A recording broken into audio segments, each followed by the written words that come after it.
ഇപ്പം കമൻ്റ് ചെയ്യും മുത്തുക്കുട്ടിയും ചൂടിയിട്ട് എങ്ങോട്ടാണ്.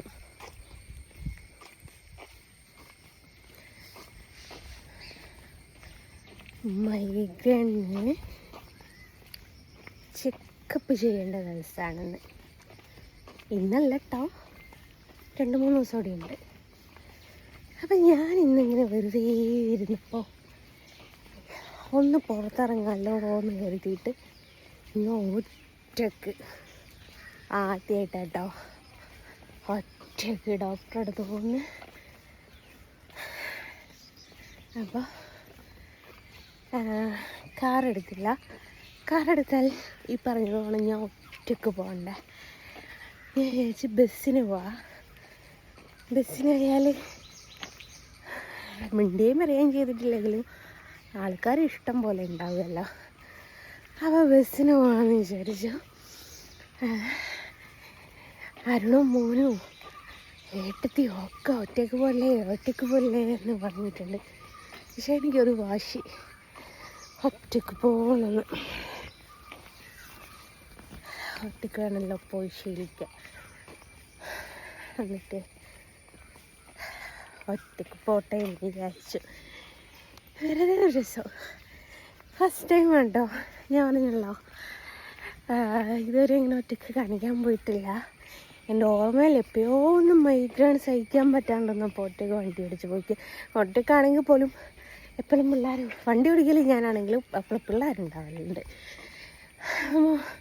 മോനിന്ന് രാവിലെ സ്കൂളിൽ പോകുമ്പോൾ പറഞ്ഞ് അമ്മ ഒറ്റയ്ക്ക് പോലെ നമുക്ക് നാളെ പോവാം.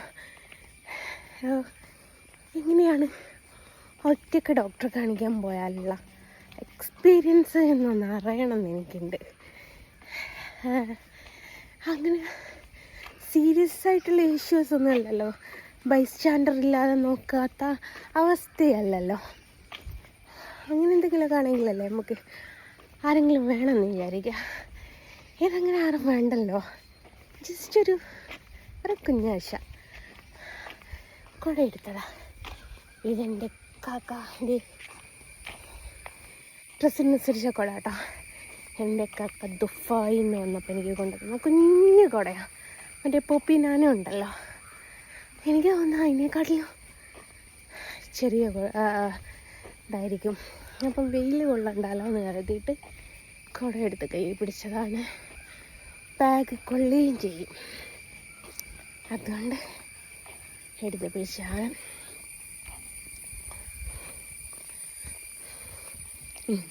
എടപ്പേ ഓ ഞാൻ കോഴിക്കോട് പോവാ. നിങ്ങളെവിടെ പോയതയ്യോ?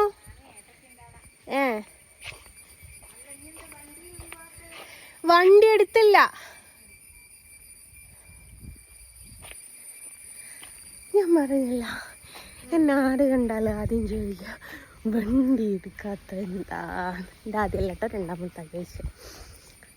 ഇവിടെ ഇഷ്ടംപോലെ കാറ്. ഇവിടെ അടുത്തൊരു വർക്ക്ഷോപ്പ് ഉണ്ട്. അതുകൊണ്ട് റോഡ് സൈഡിൽ ഇഷ്ടം പോലെ കാറ് കാണും. അപ്പോൾ നമ്മൾ പറഞ്ഞില്ലേ, ഒരു ചുരിദാർ മേടിച്ച് വെച്ചിട്ട് ഏകദേശം ഒരു 3 മന്തെങ്കിലും ഉണ്ടാവും. അപ്പം ഇന്ന ഇടാൻ ഞാൻ കിട്ടിയത്. അതൊന്നും ബസ്സിലുണ്ട്, പക്ഷെ ഞാൻ കൊയിലാണ്ടിനാണ് കയറുന്നത്. കൊയിലാണ്ടിൽ പോയി കയറട്ടെ പക്ഷേ ഉള്ളേരി പോയിട്ട് കയറിയാൽ അറിയുന്ന ഏതെങ്കിലും ബസ്സിൽ ഓസിക്ക് പോവാം. പക്ഷേ കൊയിലാണ്ടിൽ നിന്ന് കയറട്ടെ, തിരിച്ചു വരുമ്പോൾ ഉള്ളേരിക്കൂടി എത്താം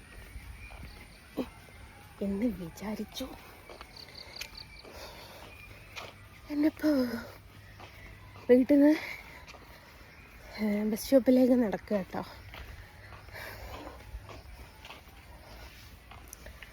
കൊള്ളയെടുത്തത് ഡോക്ടറെ അടുത്ത് പോയി വരുമ്പോഴേക്ക് പിന്നെ ഞാൻ ഹോസ്പിറ്റലിലാവും. മറ്റേ വെയിൽ കണ്ടാൽ ഹോസ്പിറ്റലിൽ അത് വീഡിയോ ഇട്ടപ്പോൾ ഞാൻ ഒരു കമൻറ്റ് കണ്ടു, എന്നും ഹോസ്പിറ്റലിൽ കയറി ഇറങ്ങാനുള്ളൊരവസരം ഉണ്ടാവട്ടെ എന്ന് ദൈവത്തോട് പ്രാർത്ഥിക്കുന്നു. ആ പറഞ്ഞ ആൾക്ക് അങ്ങനെ തന്നെ വരട്ടെ എന്ന് ഞാൻ മനസ്സറിഞ്ഞെന്ന് പ്രാർത്ഥിക്കുക. ഉള്ള പിന്നെ എൻ്റെ അപ്പോൾ ബസ് സ്റ്റാൻഡിലെത്താനായി.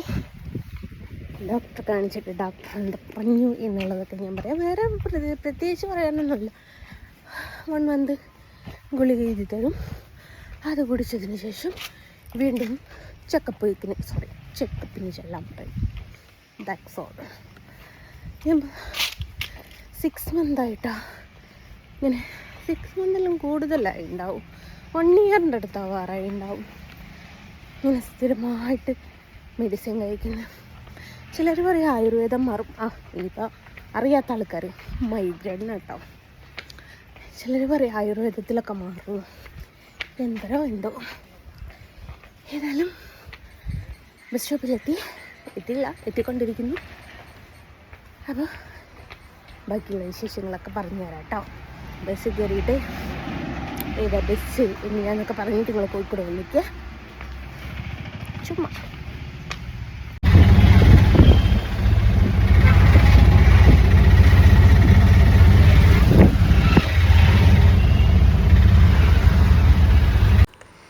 ഇത് ഞാൻ കയറിയ കണ്ണൂർ ബസ്സിൻ്റെ ഫ്രണ്ടിലാണ്. ആദ്യം ഞാൻ വിചാരിച്ച് തുളസി പറിച്ച് വെച്ചതാണെന്ന്. അതല്ല കേട്ടോ, മുരുകന് തുളസിമാല ഇട്ട് കൊടുത്തതാണ്. അപ്പോൾ കണ്ടപ്പോൾ ഭയങ്കര ഒരു വല്ലാത്തൊരു സ്മെല്ല്, തുളസിയുടെ സ്മെല്ലല്ല, ഒരു ഫ്ലവറിൻ്റെ സ്മെല്ല്. അങ്ങനെയാണ് നോക്കിയത്. പിന്നെ കൃഷ്ണനുണ്ടായിരുന്നു, ബുദ്ധനുണ്ടായിരുന്നു. പിന്നെ അതേ ബസ്സിൽ ഞാൻ ഒറ്റയ്ക്കേ ഉള്ളതായിരുന്നു. അതുകൊണ്ട് സീറ്റ് ആരോടും ചോദിക്കേണ്ടി വന്നില്ല, എനിക്ക് തന്നെ കിട്ടി.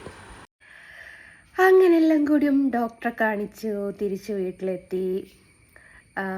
ഡോക്ടർ എന്ത് പറഞ്ഞു എന്ന് വെച്ചാൽ ഒന്നും പറഞ്ഞിട്ടില്ല. എല്ലാ മാസത്തെ പോലെയും ഗുളിക 1 മാസത്തേക്ക് എഴുതി തന്നു എന്നേ ഉള്ളൂ. പിന്നെ മൈഗ്രെയിൻ അറ്റാക്ക് പഴയതിനേക്കാട്ടിലും കുറവുണ്ടോ കാര്യങ്ങളൊക്കെ ചോദിച്ചു. അപ്പം പഴയതിനേക്കാട്ടിലും ഒത്തിരി ബെറ്റർ ആട്ടോ. അങ്ങനെ അതെല്ലാം പറഞ്ഞു. എനിക്ക് ഗുളികയുടെ എണ്ണം കുറഞ്ഞിട്ടുണ്ട് കേട്ടോ. ചില സമയത്ത് ഗുളികയുടെ എണ്ണം കൂടും, ചില സമയത്ത് ഗുളികയുടെ എണ്ണം കുറയും. ഇപ്പോൾ ഗുളികയുടെ എണ്ണം കുറഞ്ഞിട്ടുണ്ട്. അപ്പോൾ ഞാൻ പറഞ്ഞല്ലോ, അങ്ങോട്ടും ഞാൻ കണ്ണൂർ ബസ്സിനാണ് പോയത്. കണ്ണൂർ കോഴിക്കോട് ബസ്സിനാണ് പോയത്. ഇവിടുന്ന് അക്കുഡേറ്റ് നിന്ന് കയറിയ പാട്ടിക്ക് എൻ്റെ ഒരു ഫ്രണ്ടിൻ്റെ ഓട്ടോ കിട്ടി. എൻ്റെ ഫ്രണ്ട് എന്ന് പറയുമ്പോൾ നിങ്ങൾ വിചാരിക്കും ഒരു 10, 25, 30, 40 വയസ്സുള്ള ആളായിരിക്കും എന്ന്. അല്ല കേട്ടോ, ഒരു 10, 65 വയസ്സുണ്ട്. എൻ്റെ വാപ്പയുടെ പ്രായമുണ്ട്. പക്ഷേ എൻ്റെ ഫ്രണ്ടാട്ടോ. എനിക്കങ്ങനെ ഏജൊന്നുമില്ല. ഒരു ഓട്ടോ ചേട്ടനാണ്, ഭയങ്കര ഫ്രണ്ട്ലിയാണ് ഞങ്ങൾ. അങ്ങനെ അങ്ങോട്ട് ചേട്ടൻ പൈസ മേടിച്ചില്ല. തിരിച്ച് ബസ് കയറിയപ്പോൾ ഞാൻ ചോദിച്ചു ഗൂഗിൾ പേ ഉണ്ടോയെന്ന് ചോദിച്ചാൽ നമുക്ക് എന്തെങ്കിലും ചെയ്യാം, കയറിക്കോന്ന് പറഞ്ഞ്. കയറി നോക്കുമ്പോൾ കണ്ടക്ടർ കയ്യിൽ ഗൂഗിൾ പേ അല്ല. എനിക്കാണെങ്കിൽ ഇറങ്ങാനും ആയിട്ടുണ്ട്. അപ്പം ഞാൻ പറഞ്ഞു ഞാൻ ഇറങ്ങാനായിട്ടുണ്ട്. അപ്പോൾ ഒരു നമ്പർ തന്നു നോക്കുമ്പോൾ അതിൽ ഗൂഗിൾ പേ കാണിക്കുന്നില്ല. അപ്പോൾ ഞാൻ ചോദിച്ചു എന്താ, എൻ്റെ അറിവിൽ ആ അക്കൗണ്ടിൽ ഗൂഗിൾ പേ ഇല്ലാഞ്ഞിട്ടാട്ടോ. പിന്നെ ഡ്രൈവറെ നമ്പർ തന്ന് അങ്ങനെ ഡ്രൈവറെ അക്കൗണ്ടിലേക്ക് 30 രൂപ റീചാർജ് ചെയ്തു കേട്ടോ. അത് കഴിഞ്ഞ് പിന്നെ തിരിച്ച് ഹോസ്പിറ്റലിൽ നിന്ന് വരുമ്പം പ്രൈവറ്റ് ബസ്സിന് കയറി. അത് കഴിഞ്ഞിട്ട് മാവൂർ റോഡ് എത്തിയപ്പോൾ, മാവൂർ റോഡ് വരെ ഉണ്ടാവുള്ളൂ ബസ്. മാവൂർ റോഡ് എത്തിയപ്പം എനിക്ക് ഇതേപോലെ കോഴിക്കോട് കണ്ണൂർ ബസ് കിട്ടി. അങ്ങനെ ഞാൻ സ്റ്റാൻഡിലേക്ക് പോയി. വെറുതെ ഞാൻ ചോദിച്ചിട്ടേ ഉള്ളൂ നിങ്ങൾ പോകാനായോ. ഞാൻ പറഞ്ഞു ജസ്റ്റ് 10 മിനിറ്റ് കൊണ്ട് പോകുന്നതാണ്. അപ്പോൾ പിന്നെ ബസ്സിൽ നിന്ന് ഇറങ്ങിയില്ല, അതിൽ തന്നെ ഇരുന്നു. നല്ലൊരു ഡ്രൈവർ ചേട്ടൻ കേട്ടോ, എനിക്ക് ഭയങ്കര ഇഷ്ടമായി. കണ്ടക്ടർ കാണി ചോദിച്ചു ജസ്ന സലീം അല്ലേ എന്ന് ചോദിച്ചു. ഞാൻ പറഞ്ഞു അതേ എന്ന് പറഞ്ഞു. അപ്പോൾ കണ്ടക്ടർ എന്നോട് പറഞ്ഞു കുറച്ച് സമയം കഴിയൂട്ടോ പോകാൻ. ഞാൻ പറഞ്ഞു കുഴപ്പമില്ല എന്ന്. അപ്പോൾ ഡ്രൈവർ പറഞ്ഞു നീ അവിടെ ഇരുന്നോ, നിനക്ക് ബുദ്ധിമുട്ടില്ലെങ്കിൽ 2 ബസ് പോയിട്ടേ പോകും. ഞാൻ ചോദിച്ചു അതിൽ സീറ്റ് ഉണ്ടാവും, അത് ചിലപ്പോൾ കിട്ടാൻ ബുദ്ധിമുട്ടായിരിക്കും എന്ന്. പൊതുവേ കണ്ണൂർ ബസ്സുകാരൊക്കെ കൊയിലാണ്ടിക്കാണെന്നൊക്കെ പറയുമ്പോൾ നിങ്ങൾ അതിൽ പോയിക്കോളി എന്നൊക്കെ പറയും. കാരണം കൊയിലാണ്ടി എന്ന് പറയുന്നത് ഇവിടെ അടുത്താണല്ലോ. അപ്പോൾ ഇവർക്ക് അതൊന്നും ബുദ്ധിമുട്ടില്ല. എന്നോട് പറഞ്ഞു നിങ്ങളിതിൽ കുത്തിരുന്നോളി എന്ന് തന്നെ. അങ്ങനെ ഡ്രൈവർ എന്നോട് ചോദിച്ചു ചായ അടിക്കാൻ വരുന്നു ചോദിച്ചു. ഞാൻ പറഞ്ഞു വേണ്ട, ചായ വേണ്ട, എന്നാൽ മുമ്പോട്ടിരുന്നു, ഫാൻ ഉണ്ട് അവിടെ എന്ന് പറഞ്ഞു. അങ്ങനെ ഞാൻ ഫാനൊക്കെ ഇട്ട് ഇങ്ങനെ കുത്തിരുന്നു. തുളസിയുടെയും മുരുകൻ്റെയൊക്കെ വീഡിയോ എടുത്തല്ലോ, അത് ബസ്സിൽ നിന്ന് എടുത്തതാണ്. തിരിച്ച് വരുമ്പോൾ മക്കളെ ടൈറ്റ് ലോഡ് എന്ന് വെച്ചാൽ ടൈറ്റ് ലോഡ്. ഓട്ടോമാറ്റിക് ഡോറാണല്ലോ, ആ ഡോറടയ്ക്കാൻ പോലും പറ്റാത്ത ആൾക്കാർ ബസ്സിൽ. ഈവനിങ് ടൈമാണല്ലോ, എല്ലാവരും ജോലിക്ക് പോയിട്ടും വരുന്നിട്ടും ഒക്കെ ഉള്ള, പോകാൻ വേണ്ടിയിട്ടും വരാൻ വേണ്ടിയിട്ടൊക്കെ ഉള്ള ആ ഒരു പുറപ്പാടുള്ള ആ ഒരു ടൈമാണല്ലോ. അങ്ങനെ എനിക്ക് കൊയിലാണ്ടി എത്തേണ്ടപ്പം ഇറങ്ങാനായപ്പോൾ എനിക്കിങ്ങനെ നെഞ്ച് പിടയ്ക്കായിരുന്നു. എന്തിനാണെന്നറിയോ, ഞാൻ ഫ്രണ്ടിലായിരിക്കുന്നത്. നിറച്ചു ആൾക്കാരെന്ന് വെച്ചാൽ നമ്മൾ പുട്ടുപൊടി ഇട്ടാൽ പോലും താഴെ പോവില്ല. അപ്പം എനിക്ക് പേടി എന്താണെന്ന് വെച്ചാൽ, ഞാൻ ഹീലല്ല കേട്ടോ, ഹീലിട്ടിട്ടുണ്ടായിരുന്നെങ്കിൽ ആരുടെയെങ്കിലും കാൽമ ചവിട്ടി പോയാൽ പിരാഗം കുത്തിയായിരുന്നു, പാണ്ടാരെന്ന് പറഞ്ഞിട്ട്. എനിക്ക് പേടി മറ്റൊരാളുടെ കാൽമ ചവിട്ടുമ്പോൾ അവർ തിരിച്ച് ചവിട്ടുമ്പോൾ നമ്മളെ പാദസരമൊക്കെ ഉണ്ടല്ലോ, പാദസരത്തിൻ്റെ മുകളിൽ ചവിട്ടിപ്പോയാൽ പാദസരം ഡാമേജ് ആവുകയും ചെയ്യും, അതേപോലെ പൊട്ടി വയ്ക്കുകയും ചെയ്യും. ആ ഒരു കാര്യം എനിക്ക് ബസ് കയറുമ്പം ഭയങ്കര പേടി. തിരക്കുള്ള ബസ് കയറുമ്പം ആര് തന്നെ ആണെങ്കിലും നിങ്ങൾക്കുള്ളൊരു ടിപ്പാന്ന് കൂട്ടിക്കോളി, പാദസരം പെട്ടെന്ന് ഡാമേജ് ആവാൻ ചാൻസ് ഉണ്ട്. നമ്മൾ അങ്ങോട്ടും ഇങ്ങോട്ടും കാല് വെക്കുമ്പോൾ ചിലർ നമ്മുടെ കാലിൻ്റെ മുകളിൽ വെക്കുമ്പോൾ അങ്ങനെ ഊരിപ്പോകുന്നൊരു സാഹചര്യം ഉണ്ടാവുമല്ലോ. അപ്പോൾ നമ്മുടെ പാദസരം പൊട്ടി അതോടൊപ്പം പോകും. ആ ഒരു ടെൻഷൻ എനിക്ക് ഭയങ്കരമായിട്ടുണ്ടായിരുന്നു. ഇറങ്ങിയ പാൾക്ക് ഞാൻ ആദ്യം കാൽമേൽക്കാൻ നോക്കിയ പാദസരല്ലേന്ന്. അങ്ങനെ അത് സേഫായിട്ടുണ്ട്. കാരണം ഞാൻ വിചാരിക്കും കാർ എടുത്തിട്ട് പോകുന്നതിനെക്കാട്ടിലും ഇങ്ങനെ എന്തെങ്കിലും പറ്റിയാൽ പിന്നെ എന്നെ വീട്ടിൽ കയറ്റൂല, ഇനി പൈസ ലാഭിച്ചെന്നും പറഞ്ഞ് ഞാൻ എൻ്റെ മെക്കിട്ട് കയറും എല്ലാവരും. അതാ പേടി. പിന്നെ കൊയിലാണ്ടി എത്തി, ഒരു ഓട്ടോ വിളിച്ച് നേരെ വീട്ടിലോട്ട് വന്നു. അങ്ങനെ കുളിയൊക്കെ കഴിഞ്ഞു. വീട്ടിൽ വന്നാലാട്ടോ ഫുഡ് ഉണ്ടാക്കി. മിനിയാന്ന് ഹോട്ടൽ ഫുഡ് വാങ്ങിക്കൊണ്ട് കൊടുത്തപ്പം ഇതിനെക്കാട്ടും നല്ല ഉമ്മ ഉണ്ടാക്കുന്നതാന്ന് പറഞ്ഞു. അങ്ങനെ വന്ന ആ ക്ഷീണം ബസ്സിലെല്ലാം കൂടി കയറി ക്ഷീണിച്ച് അങ്ങറ്റത്തെത്തിയെന്ന് പറയാം. എന്നിട്ടും ഇവിടെ വന്ന് ഞാൻ ചോറും കറിയൊക്കെ വെച്ചു. വേറെ ഓപ്ഷൻ ഇല്ലല്ലോ, ഹോട്ടലിന് വേണ്ടാന്ന് തന്നിക്കല്ലോ. അങ്ങനെയാണ് ഇന്ന് എന്ന് വെച്ചാൽ ഇന്നലത്തെ ഡേ.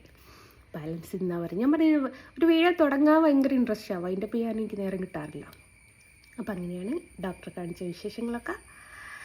അപ്പോൾ എല്ലാവരോടും ബൈ പറഞ്ഞിട്ട് ബൈ ഫ്രം ജസ്റ്റ് നസ്ലീം.